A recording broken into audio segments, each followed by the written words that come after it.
This is an awesome event, isn't it? Oh, man. Who had a hand up? That's not my patient. That's not my patient, or you're not my patient. Last one. I'm not allowed to have overtime. Ah, you know, I'd love to help you, but I'm not allowed to have any overtime. Love it. Love it. Love it. The point is, we're constantly benchmarking. Your patients are not comparing you against other hospital food service departments.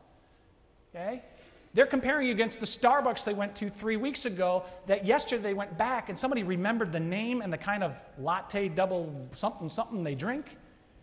Yet, when I was rounding on a patient in Washington, D.C., a double amputee elderly African-American woman at 7 o'clock at night with a physician, back about 10 years ago, I walked into her room and I said, ma'am, is there anything else we can do to make your stay just a little bit nicer? She goes, well, I have been good.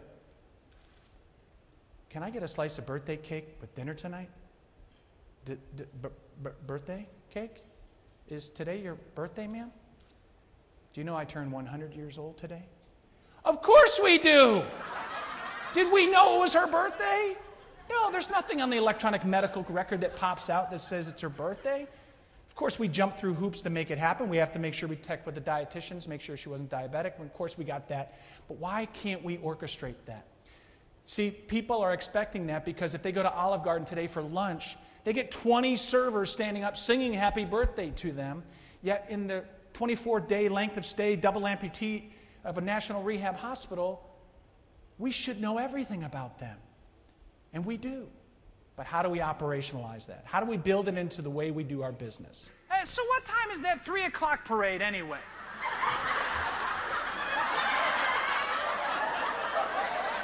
Do you have 3 o'clock parade questions at Sharp? Is this gonna hurt? Guys, we're really good at this, especially in healthcare. We're good at achievement and results. We're not so good at building relations. We don't have time anymore to say, how was your day, how was your weekend?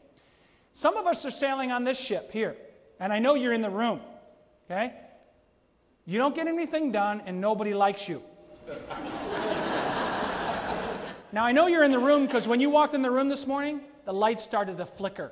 We call these people, and this is what they look like, the hardship, okay? That's the boat you're sailing, all right? Now, if we let these people stay with the organization, we're going down. Your job is to create a specific culture that says what they're doing is graffiti. Give them a culture that they can rise to. Invite everybody to board this ship. So we've got to create an appreciation environment. We've got to create an explicit culture of expectations. But are all our patients that way? Are most of our patients that way? It's not life and death most of the time. It's everyday life. It's a sore throat. It's an earache. It's a lump that I'm really unsure of. Do your people know what your role in the healing experience is?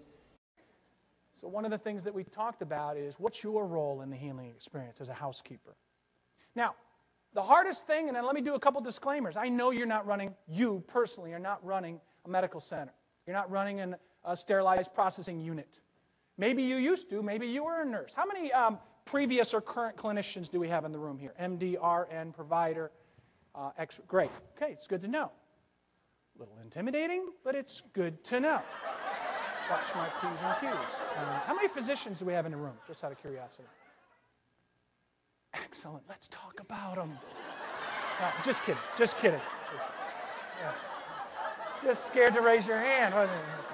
There we go. All right. Okay. We've got our token physician. Good. Are you delivering on the promise? Does that promise, you can count on us, mean anything to you? If your employees don't know specifically how to answer the phone, how many rings to answer the phone, how to transfer a call, how to do an intake, how many knocks to knock on someone's house, do you use the doorbell, do you say hello to the pet, do you not say hello to the pet, what part of the driveway do you drive on, do you park out in the street, do you call ahead when you're running late, or you just roll the dice that they're not going to be upset? If they don't know the answers to all of those questions, you've got chaos in this body. The question behind the question is, when somebody says, do you work here, what do they really mean? Can you help me? When they ask what time the 3 o'clock parade is, what they really mean is, what time will it be right here? About it is you watch the wife and the kids going, Dad is a loser in 3D.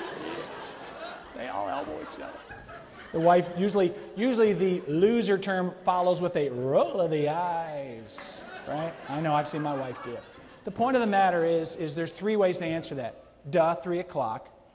The second level that we learn over years from our coaches and our trainers is, you know what? A lot of people don't know this, but if you sit right over there by that trash can a full hour before the parade, every picture you take of the floats coming down Main Street will have the castle in the background. You'll thank me later.